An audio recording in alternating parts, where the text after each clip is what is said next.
Hey, Shalom. First, I want to give all praises, honor, and glory to Yahweh, Ba'ashem Yahweh Shai, Ba'ashem Rakakwadash, double understood the elder apostles, and honors salutations to you, Akim, this laborer. All right, I'm out here once again. Always in hedges.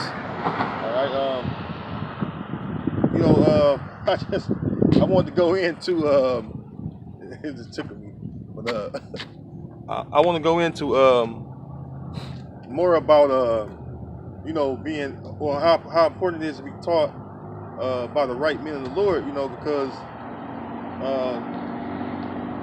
even right now as I speak,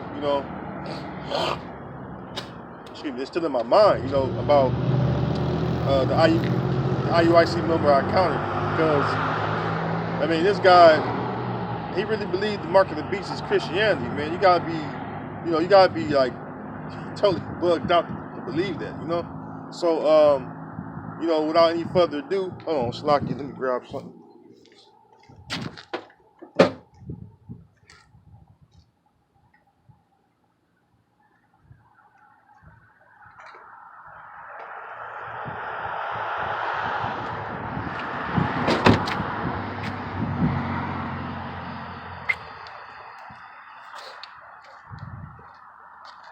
Grab my charger.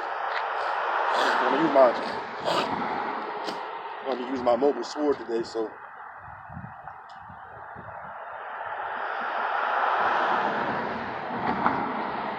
So,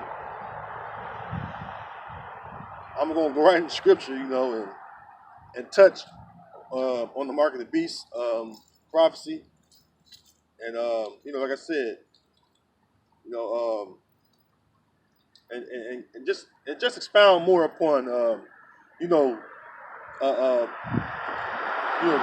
very reason why you should blame not before thou hast examined, because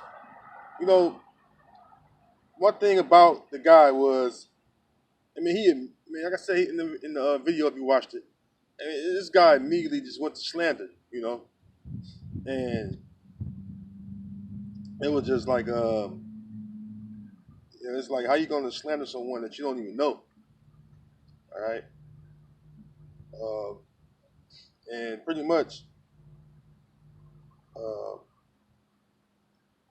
he was just quick to slander and basically try to act like his leader was, being taught,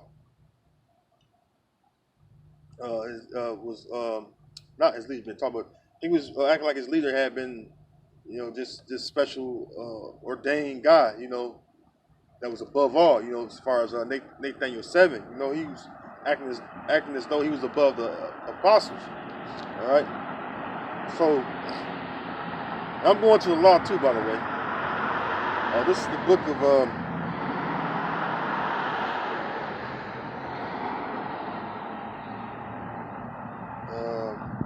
matter of fact, Exodus chapter 20, verse 16. It says, "Thou shalt not bear false witness against thy neighbor." And your neighbor, first of all, this was told to the children of Israel, all right, by Moses, because who was given the law? Us, the children of Israel, all right, by the hand of Moses, all right. So we was the ones that received the laws, commandments, and statutes, the judgments, all right. So your neighbor is your fellow Israelite, okay? Not no person of a heathen nation, though they may be living by you right now. No, when we was given our land, all right, and within our borders, all right, were your fellow Israelite, okay? We didn't have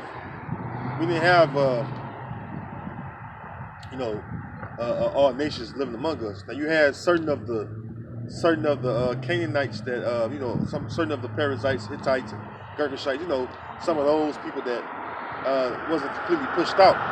But for the most part, the neighbor was your fellow Israelite, and you're not supposed to bear false witness against your fellow Israelite, okay? And so by you slandering or accusing someone that or someone in a manner that you don't even know about, is wrong. All right, that's not righteous judgment. Okay, first and foremost, if you know what happened with the school in One West with the elder apostles that we have today. All right, you know that they was kicked out, over the Cornelius matter, or the Cornelius subject. All right, and then what later happened was Nathaniel 7. All right, the people that was responsible for kicking them out, like Nathaniel 7, leader of IUIC, they later on teach that the same thing that the other apostles taught, which was Cornelius is an Israelite. All right, so I mean, right there in itself, you know what I mean, that should strike your mind as well. If you kick these men out over this subject matter, all right, and later on you teaching,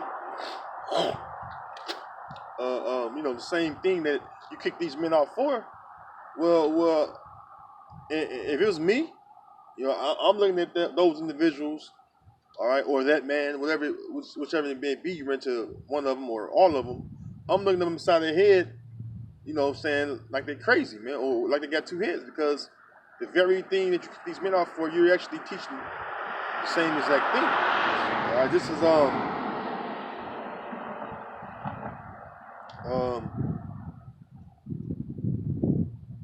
is James 1:8. It says a double-minded man is unstable in all his ways. All right, so first and foremost, Nathaniel was a double-minded man. All right, and then a lot of you Israelites within this congregation, you blindly follow a man that is double-minded. All right, and the scriptures tell you that the blind lead the blind, and both should fall in the ditch. Now, the reason I bring that up because, he teaches this congregation, all right, or the members that belong to his camp, that the RFID microchip is not the mark of the beast, which he's absolutely going off. Now,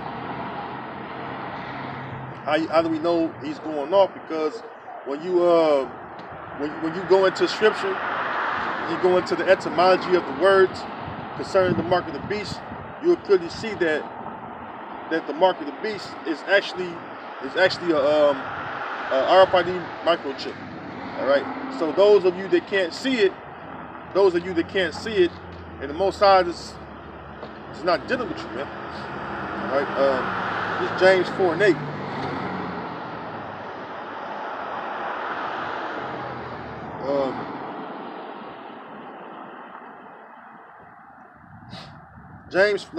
Not verse 8. James 4.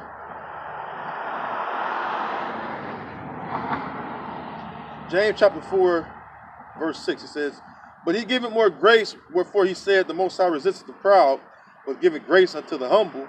One thing about us that follow the elder apostles that we learned to be, all right, is humble. Even myself, learn to be humble, because you gotta realize that first and foremost, we're sinners as well. All right, we've been shown mercy by having this knowledge, wisdom, and understanding of the scriptures.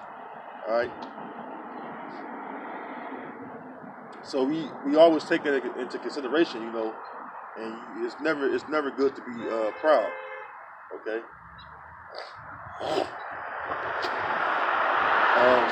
Verse 7, "Submit yourselves therefore to the Most High, resist the devil, and he will flee from you." Someone's, yes, an Israelite can be a deceiver as well. All right. So, just like you got Nathaniel 7, all right, he's actually deceiving as well, because he's teaching you that the mark of the beast is not. How you doing, brother? But that's actually a cut right there. I know. Anyways, though, teaching your congregation or your members that the RFID microchip is not the mark of the beast, it's totally going off, because that's misleading. That's misleading the sheep. All right, that's misleading Israelites into taking that chip. All right. It says, verse 8, draw nigh to the Most High, and he will draw nigh to you. Cleanse your hands, ye sinners, and purify your hearts, ye double-minded. You know, hey, if I were you guys, there's plenty of video evidence of not only that the mark of the beast is the RFID chip, but more importantly, how can you call yourself Hebrew Israelites if you have a Hebrew name, but then you don't know the Most High and the Son name of the Hebrew? Okay, that don't make no sense. And you got guys out there like members of IUIC that think it don't matter, all right? Which is totally bullshit, man. Put some respect on the Most High name, all right, and His Son name, And who the fuck are you, man?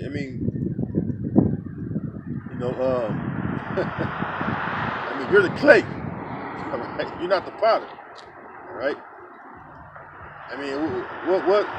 What sense is it for us to have this knowledge, wisdom, and understanding of the scriptures, in these times we're living in, which, the so-called white man Esau is getting ready to move in on us.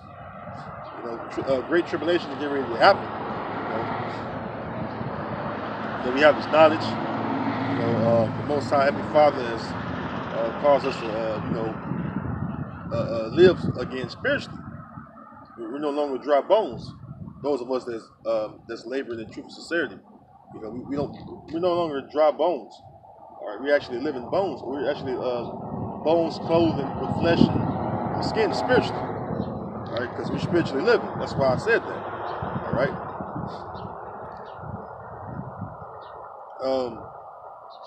Verse 9, be afflicted and mourn and weep. Let your laughter be turned to mourning and your joy to heaviness. Humble yourselves in the sight of the Lord, and He shall lift you up. One thing, that as far as being humble, I've been through, just like any other Akim out there, we all been through a lot, man. All right, but one thing about it, if you go about your afflictions and you go about your chastisement with a humble mind, even though it's not a joyous thing, still, you know what I'm saying? Remain humble. Still remain humble and know what the will of the Lord is, because that's important. That's important. All right, being humble is very important. All right, the Most High, likes when the Israelites is humble, because He can work with them and teach them things. But when you're not humble, when you are high-minded, when you're high-minded and you think you know it all right,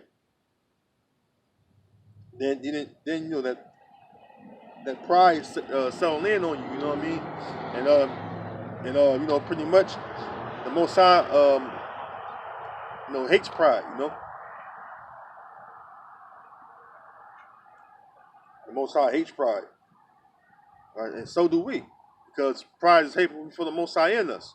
It tells you in the book of Ecclesiastes, all right, the book or Sirach, all right. It tells you that pride is hateful for the Most High in men, all right. So it's not good to be that, all right. And you see what pride you see what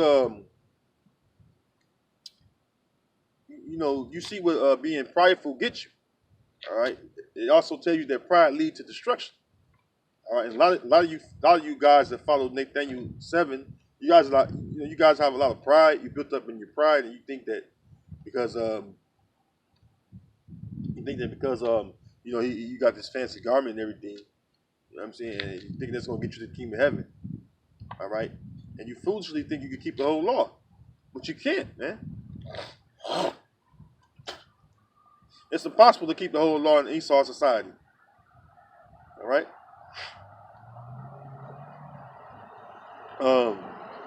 Romans. I'm sorry, not Romans. That's it. 1 Timothy chapters 6, verse 17.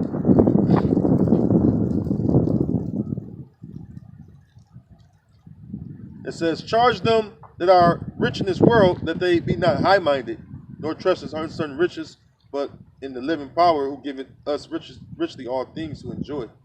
Now, the point of this verse, this precept, is to be not high-minded. A lot of you guys, you follow the money trail. Nathaniel is raking in a lot of money. He's raking in a lot of money, and money. If you love it, all right. If you love money, all right, it can drive you to do some evil things or mislead. All right. That's why, that's why it's not good to have great riches. All right, in Esau's world. All right, because that's the status quo in Esau's world. You got money, you're doing good. According to Esau's world, you wealthy, you doing real good. Wicked as all get out, but you're doing good. According to Esau's society. All right. And first and foremost, the more members you got, the more tithes and offering it is. All right, the more tithes and offering it is. All right, so, is the Most High looking for the biggest camp? Is the Most High looking for the camp that can rake in the most tithes and offering? The answer is absolutely not. All right. The answer is absolutely not. You know what I mean? And so, if it's up to, who can dress the fanciest or make the fanciest garment, then a lot of camps, stand out. They got these fancy garments.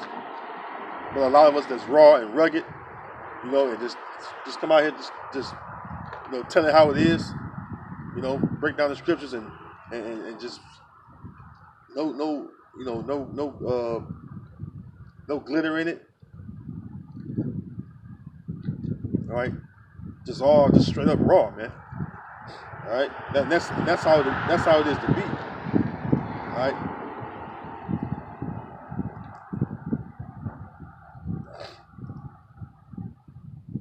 All right, this is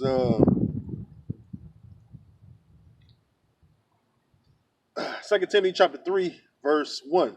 This know also that in the last days perilous times shall come, for men shall be lovers of their own selves, covetous, boasters, proud, blasphemers, disobedient to parents, unthankful, unholy, without natural affection, truce breakers, false accusers, incontinent, fierce, despisers of those that are good.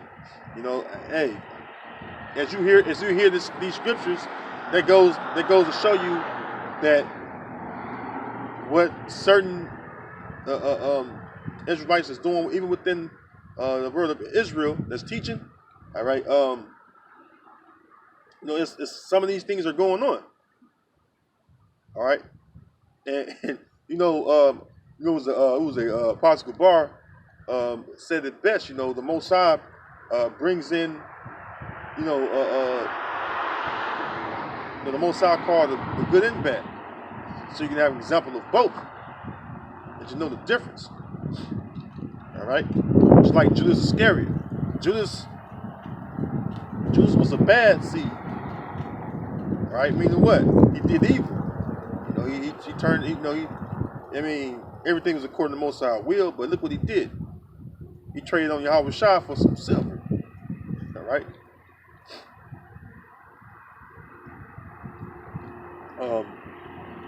Verse 4, traitors, heady, high-minded, lovers of pleasures more than lovers of the Most High.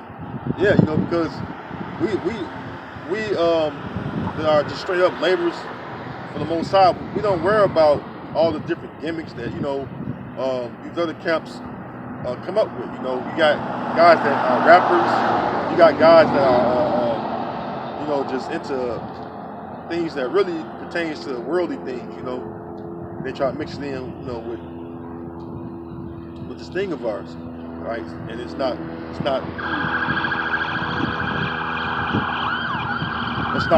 good to do so, right?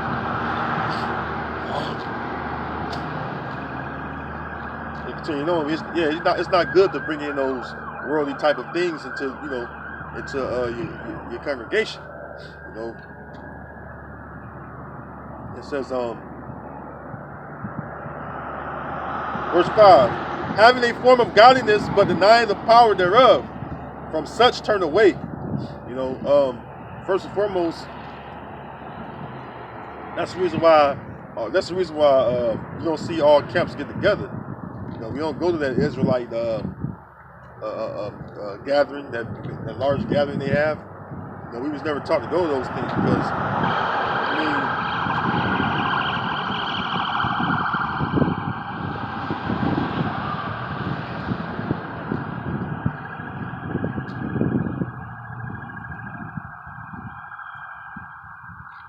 yeah. But you know, we was not taught to go to things like that. You know, because you can do that on your own time, and it's true. You know, you can't do that on your own time. What's so important about getting together and eating food? You know, you could do it on your own time when you're done doing the Most High's business. You know, that's strictly teaching. All right, the scriptures speak about being apt to teach. You know, so as long as you're teaching and doing the work, you know what I'm saying. That's all that really matters. You know, I can, you know, me myself or any of you other Akim, you can feed a brother or brothers on your own time. But the main food that they be getting is spiritual food. All right, things that pertain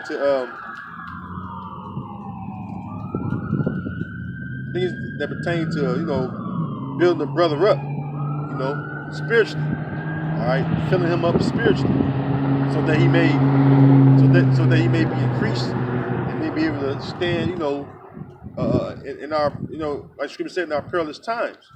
Because perilous times is almost here, man. All right.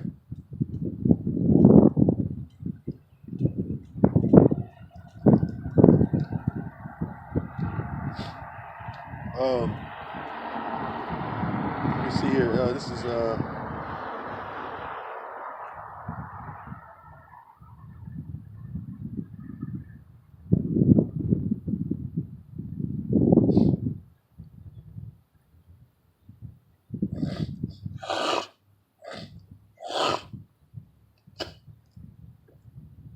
what's that? Oh, delicious something.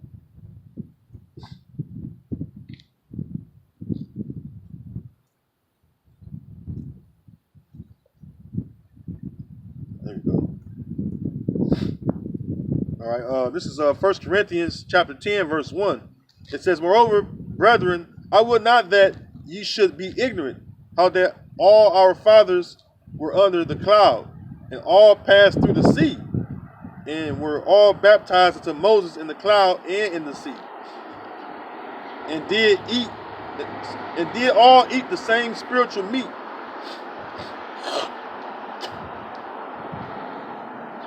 And verse 4, and did all drink the same spiritual drink, for they drank of that spiritual rock that followed them, and that rock was Yahushua.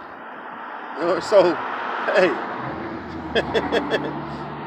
you know, it's all about growing spiritually, getting fed spiritually. You know, I mean, we don't have to get together and eat, you know, cold cut sandwiches and fruit. You know, well, I mean, we can, but after we do the work of the Lord, you know, after we do the will of the Most High, then that's all fine and dandy. There's nothing wrong with it, but hey, that's all we gathering for. Hey, man, you know, that's not what we about. All right, it's about gathering together to do the will of the Most High. You know, it's about exhorting the hopefully elect. All right, exhorting your fellow Akim, man.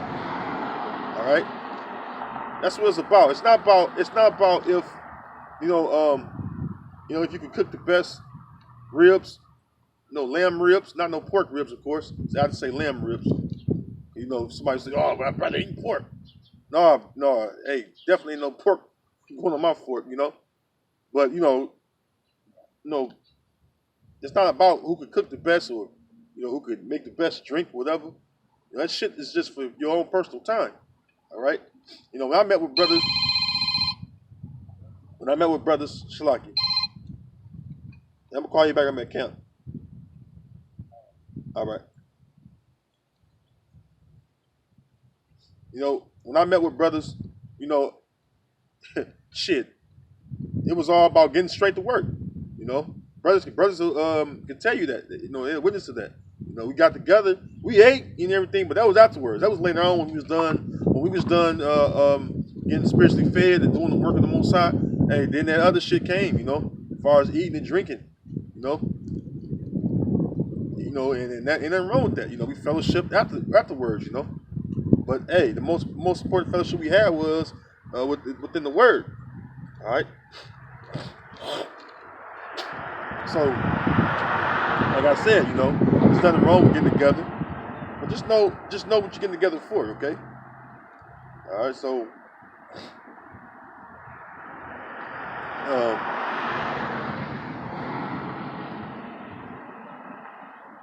let's see here. It's another one. Oh, yeah, con. Um, I'm gonna go to stay in the same book. 1 Corinthians 14 and 1. 1 Corinthians chapter 14, verse 1.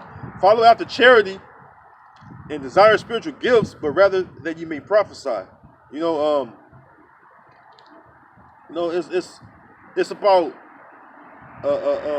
being brotherly to your fellow Akim, your fellow brothers that's in the faith, you know, and also desiring spiritual gifts, you know, which, you know, we all had to learn.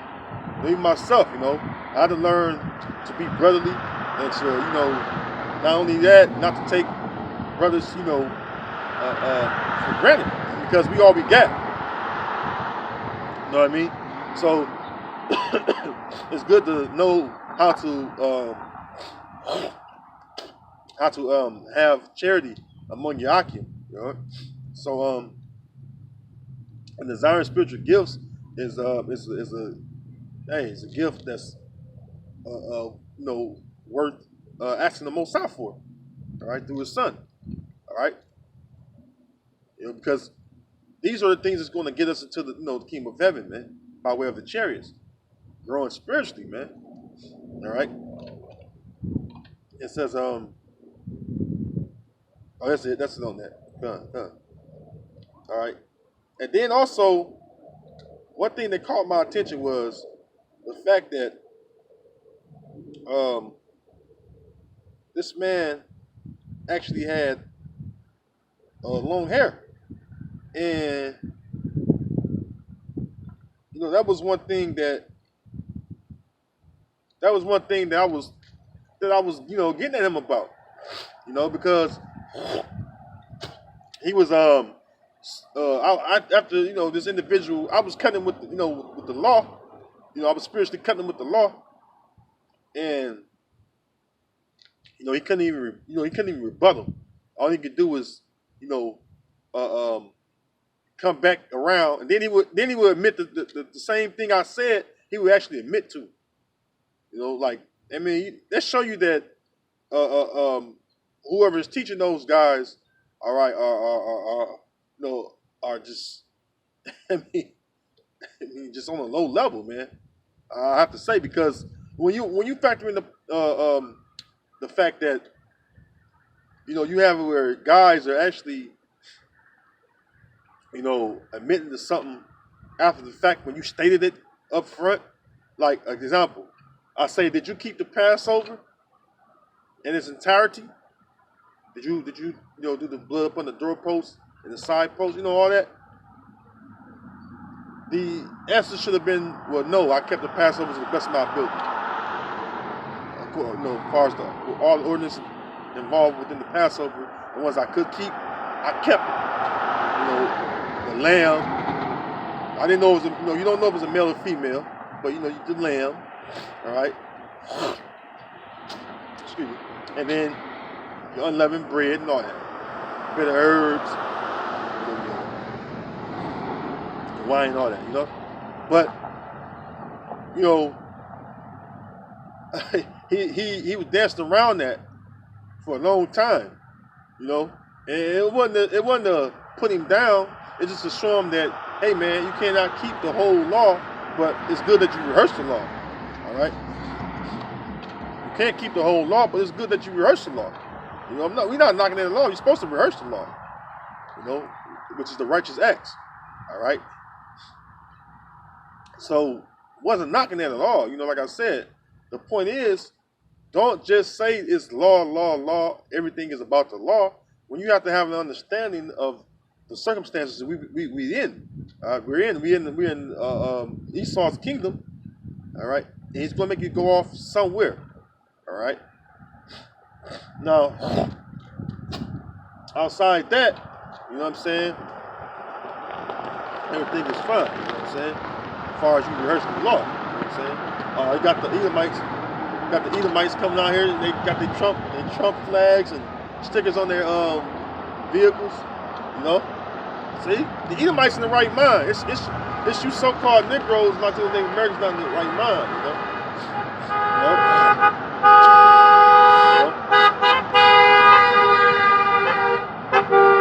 They're doing the horn for it.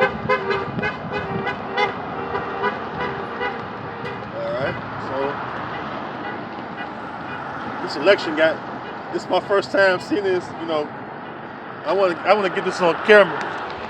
It's a long line of Trump supporters. As you can see,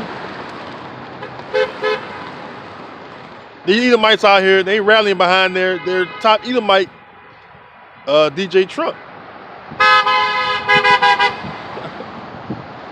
So they in the right mind.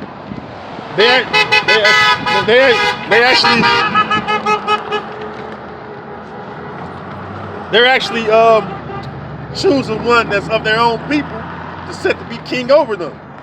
So they're in their right mind, you know what I mean? It's ASU Jakes is not in your right mind. You know, you all bucked out with this election going on. All right? You better vote for Yahweh while Yahweh was shy. All right? Because though these Edomites be rallying, all right? Though these Edomites are rallying, America's going to be destroyed. All right? Plain and simple. All right? They don't even know that. They don't even know their kingdom about to be destroyed, man. All right? And the spiritual, and you know what? This very moment right here is spiritual because you have some diehard Donald Trump supporters, man. All right? You have some diehard Trump supporters, and they actually ready for this civil war, man. All right?